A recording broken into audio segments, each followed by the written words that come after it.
No planeta Terra existem vários mistérios, que vão desde animais exóticos a lugares totalmente bizarros. E no meio disso tudo existem alguns fenômenos muito estranhos que a ciência demorou anos para conseguir explicar. E é isso que vamos ver no vídeo de hoje. Cachoeira de sangue. Uma cena intrigante chocou os cientistas que visitavam o continente antártico por décadas. Uma cachoeira de sangue. A cena foi um mistério por muito tempo e apenas recentemente ele foi completamente solucionado. A geleira de Taylor, na Antártica, chama atenção não apenas pela grandiosidade, mas também pelas cores. Em meio ao branco da neve que cobre o lugar, há uma água corrente e vermelha, conhecida como Blood Falls, ou Cachoeira de Sangue. A formação intriga pessoas comuns e cientistas. Obviamente, não é sangue de verdade que corre pela geleira. O que dá essa terrível cor avermelhada ao gelo é, acredite, a ferrugem. As águas salgadas são carregadas de ferro, além de abrigarem 17 espécies de micro-organismos, algas e nutrientes. As substâncias se unem no ambiente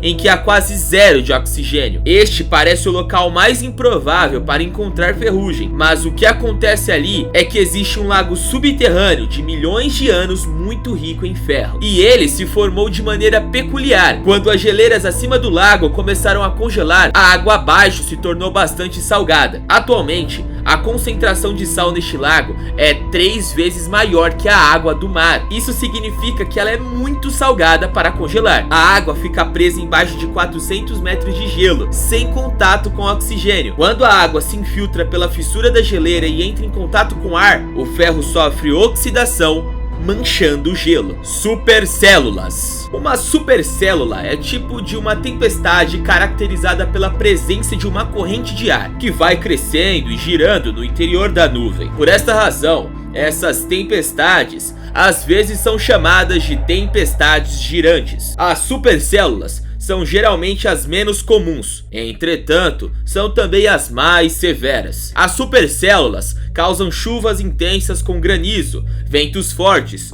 produzem muitos raios e descargas elétricas, mas o mais perigoso é quando ocorre a formação de tornados, pois causam muitos danos por onde passam. Podem atingir altitudes de 20 km, duram em geral de 2 a 6 horas, e a velocidade, em alguns casos, são maiores que 150 km por hora. As supercélulas têm geralmente 3 classificações: a clássica, baixa precipitação e alta precipitação. Essas supercélulas de baixa precipitação são encontradas em climas mais secos e áridos, enquanto as supercélulas de alta precipitação podem surgir em qualquer lugar do mundo sob as pré-condições necessárias para a sua formação, mas são vistas principalmente nos Estados Unidos. No Brasil, ocorrem principalmente nas regiões sul, sudeste do país e às vezes até mesmo produzem tornados. Trovão vulcânico. O chamado raio vulcânico é uma descarga elétrica causada durante uma erupção, surgindo da colisão de partículas das cinzas vulcânicas. Algumas erupções podem causar até 400 raios em poucas horas. Neste caso, o relâmpago vulcânico ocorre no interior de uma nuvem de cinzas, no decorrer de uma erupção vulcânica. Registrar o som de um raio vulcânico é algo muito difícil, devido aos vários ruídos que acontecem no decorrer de uma erupção vulcânica, como o estrondo de gases quentes do material que é expelido do interior da Terra, bem como outras explosões sonoras criadas durante uma erupção vulcânica. O trovão vulcânico foi registrado pela primeira vez no vulcão Bogoslof, no Alasca. Foram posicionados microfones numa ilha próxima do vulcão e captaram todos os ruídos durante cerca de 8 meses. Os investigadores conseguiram identificar e isolar o som, que corresponde ao trovão vulcânico. Esta descoberta considera praticamente impossível por muitos vulcanólogos. Foi publicada na revista Geophysical Research Letters. Apesar de raro, esse fenômeno ocorre regularmente no vulcão japonês Sakurajima. Esses relâmpagos vulcânicos mostram a força da Terra em seu estado mais assustador e impressionante. Espelho do Céu. Conhecida por suas montanhas nevadas, sítios arqueológicos milenares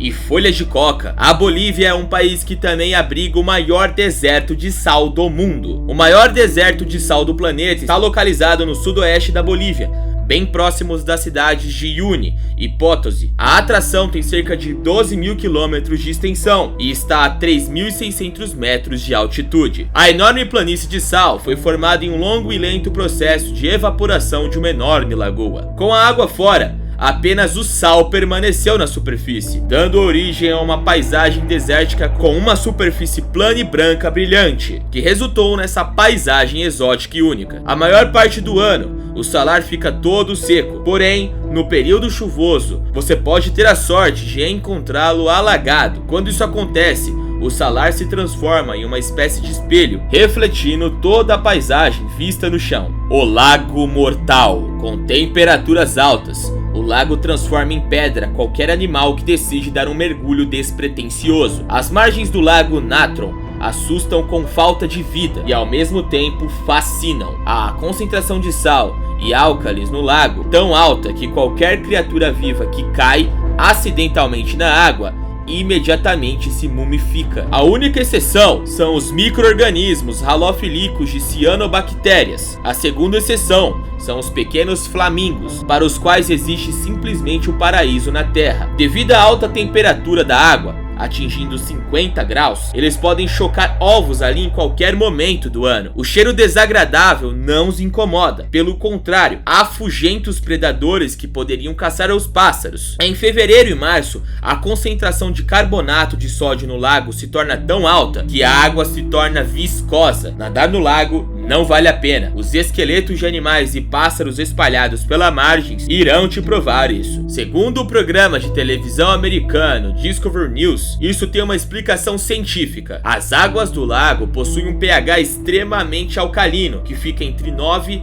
e 10,5. O alto nível cáustico pode causar grandes danos, queimar a pele e os olhos dos animais. Isso acontece devido ao carbonato de sódio e outros minerais, que vão parar dentro do lago, em decorrência de materiais que vêm das colinas próximas ao rio. Isso foi causado por um vulcão que fica ao sul do lago, fazendo com que o escoamento das cinzas acabe escorrendo em suas águas. Esse é um dos únicos lagos alcalinos da África, e suas águas não desaguam em outros lagos oceanos.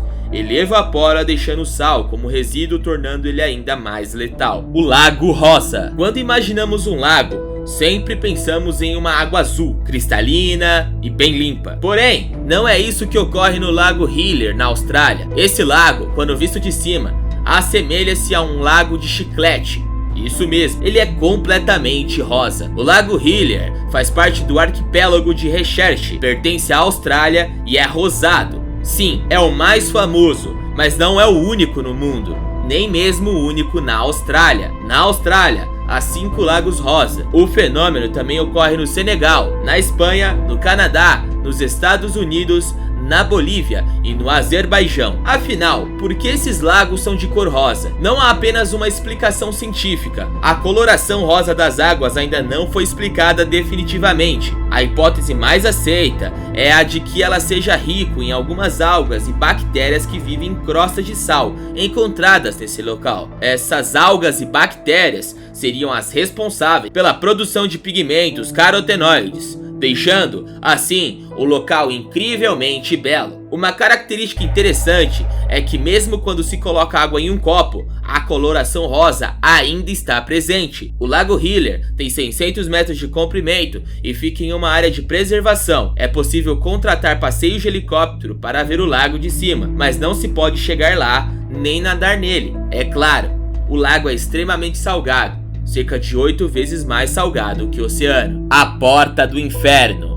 É assim que é conhecido a cratera de Darvaza, localizada no norte do Turcomenistão. A cratera tem 69 metros de largura e 30 metros de profundidade, e é conhecida por suas chamas que vêm queimando continuamente desde 1971. Alimentada pelos ricos depósitos de gás natural na área, ela exala um forte cheiro de enxofre que pode ser sentido à distância. O lugar está queimando há mais de 50 anos. Mas como surgiu essa cratera? A cratera foi formada no início da década de 1970, quando o solo desabou durante uma expedição soviética de perfuração de gás. Os cientistas supostamente teriam acendido o enorme buraco em chamas para impedir a propagação do gás natural. E ele está queimando até hoje. Embora a cratera tenha se tornado uma atração turística, o presidente do país teria pedido ao seu gabinete para encontrar uma maneira de fechar a cratera, de acordo com o jornal estatal. Foram vários motivos apontados para a extinção do famoso fogo: efeitos negativos na saúde das pessoas que moram nas proximidades, desperdícios de recursos valiosos de gás natural e danos ambientais. A nuvem OVNI. Não há montanha no Japão que as pessoas queiram ver mais do que o Monte Fuji, mas infelizmente é uma das montanhas mais difíceis de se ver. A geografia local e os padrões climáticos fazem com que o Fuji seja o pico mais alto do país, e esse local é frequentemente obscurecido por nuvens,